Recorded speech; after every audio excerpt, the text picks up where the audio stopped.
I'm Gemeinhart, author of The Honest Truth, and in this video I'll be showing you some of the scenes and places where Mark and Beau were in chapters 2, 3, and 4 here on the streets of Seattle.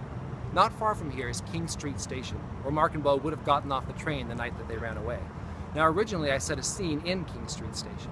Later I decided to cut that scene because I wanted to get right to the action here on the dark streets. So much of writing is not about just what goes in the book, but in what you choose to take out. There was nothing wrong with the King Street Station scene. It was a perfectly fine scene, but I thought the story would have better flow and be more exciting if we cut right from the train to the city streets.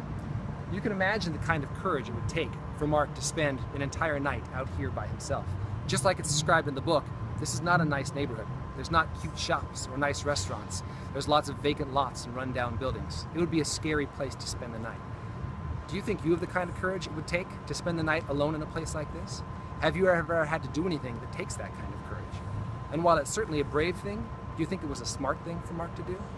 You can see why a restaurant would seem like such an inviting place if you're spending the night out on a street like this, even kind of a crappy restaurant. With the warm lights and the hustle and bustle of people, it would seem like a welcoming place to go.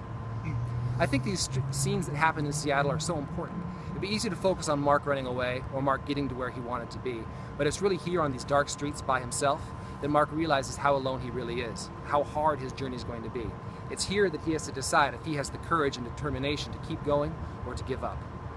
If you were going to write a story and set a scene in a place like this, how would you describe it? What words and details would you include?